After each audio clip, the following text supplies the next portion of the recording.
Laju deforestasi turun signifikan terendah dalam 20 tahun terakhir. Deforestasi di Provinsi Kaya Hutan cenderung tetap tinggi dia, dan kalau secara tren panjang dia meninggi gitu ya. Provinsi Kaya Hutan dia turun dan habis. Indonesia dikenal sebagai negara dengan hutan tropis terbesar ketiga di dunia. Namun, dalam diam, paru-paru dunia ini perlahan-lahan mati. Dalam 20 tahun terakhir, jutaan hektar hutan Indonesia hilang setiap tahunnya. Mengapa ini terjadi? Kerusakan hutan bukan hanya soal kehilangan pepohonan. Ia membawa bencana, banjir, tanah longsor, kekeringan, kabut asap yang menyesakkan, bahkan konflik sosial dan ekonomi. Masyarakat adat kehilangan hutan yang selama ini menjadi sumber hidup mereka.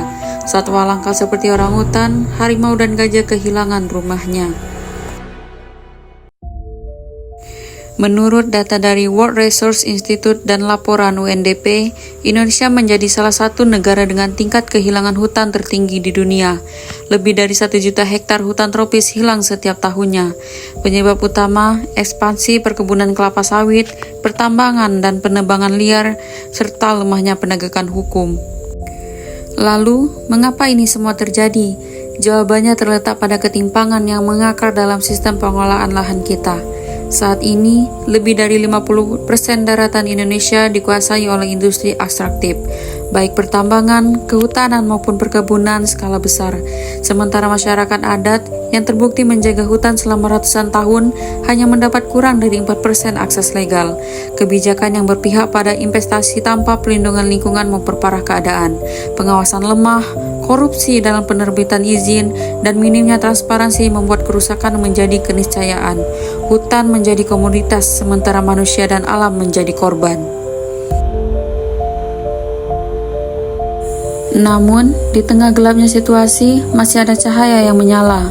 Di Papua, Kalimantan hingga Sumatera, banyak komunitas adat yang tetap menjaga hutan mereka dengan kearifan lokal. Mereka hidup bukan untuk menaklukkan alam, tapi merawatnya.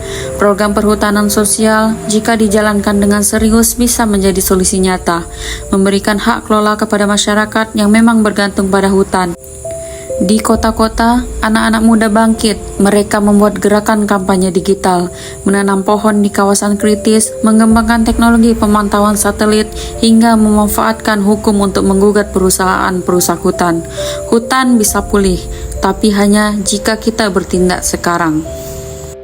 Hutan bukan hanya sekumpulan pohon, ia adalah rumah, ia adalah kehidupan. Ia bukan warisan dari nenek moyang, tapi titipan untuk anak cucu. Jika kita biarkan hutan musnah, kita pun kehilangan masa depan. Kalau bukan kita, siapa lagi? Kalau bukan sekarang, kapan lagi? Mari bersama jaga hutan Indonesia demi kehidupannya lestari untuk bumi yang tetap hijau.